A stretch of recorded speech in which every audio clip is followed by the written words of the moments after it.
Hello guys! Welcome sa aking channel. Nandito tayo ngayon sa likod, sa may garden. So, i-share ko sa inyo guys yung aming tanim na papaya. Ayan. So, dalawa ang puno ng papaya dito.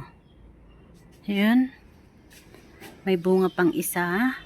Tapos ito ay may bungang 5. So, binibidyohan ko lang ito guys para pagdating ng panahon ay meron akong mapapanood na mga alaala dito sa Singapore. So, ayun nga guys. Mga tanim ko dito dati ay may mga okra, may sitaw. Pero ngayon, ayan na lang yung tawag dito. Yung panganga, petal leaves sa English. Tapos, meron ako ditong pandan, pero dati may okra dyan, may sitaw,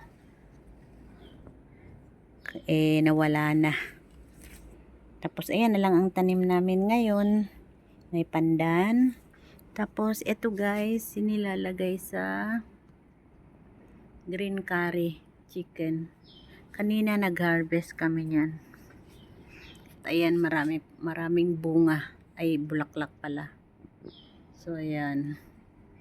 At ito, pag yung ganito pa lang siya kabata, matamis siya. Tapos, ito nga yung aming, ayan o, nakikita nyo yan guys. Dati, spring onion yan. Nawala na. At saka, ang linalagay ko nga pala dito na vitamin nila or fertilizer ay bitchin. Tinutunaw ko. At syempre, ito naman yung aming gabi. Ayan, tapos merong langka dyan.